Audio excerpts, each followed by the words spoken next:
कुछ तो मजबूरी रहे जे दूर गइलू तू। शीशा के दिल चकनाचूर कइलू तू।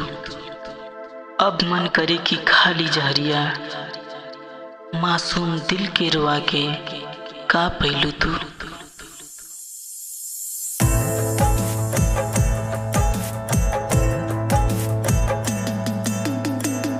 साजन के घरे जाके गोरिया हमके भुला जाइहा। मिले के होई जब मनवा था सपनवा में आ जाइहा। साजन के घरे जाके गोरिया हमके भुला जाइहा।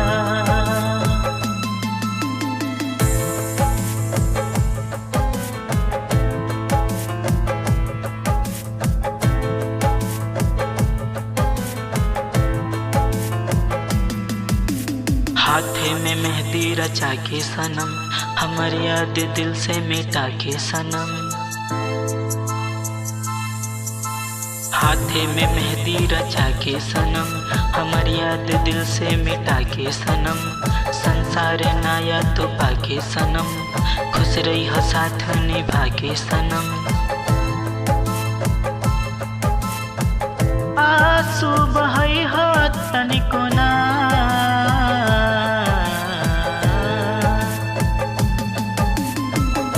घरवा बसा के अपना पिया के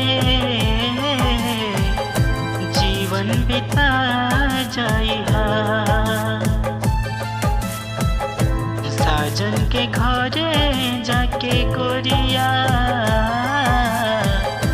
हमके भुला जाइहा।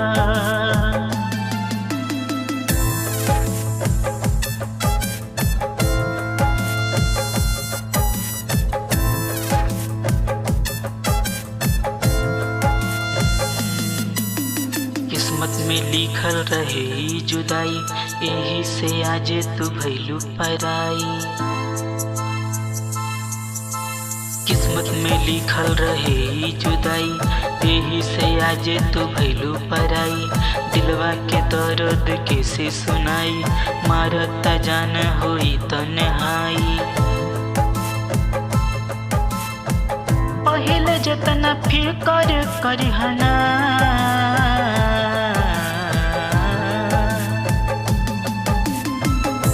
मधुर मिलनवा के समैया नहीं गवा जाइहा।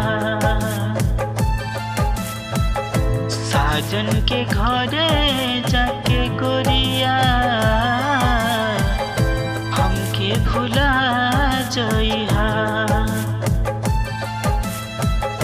मिले के होई जब मनवा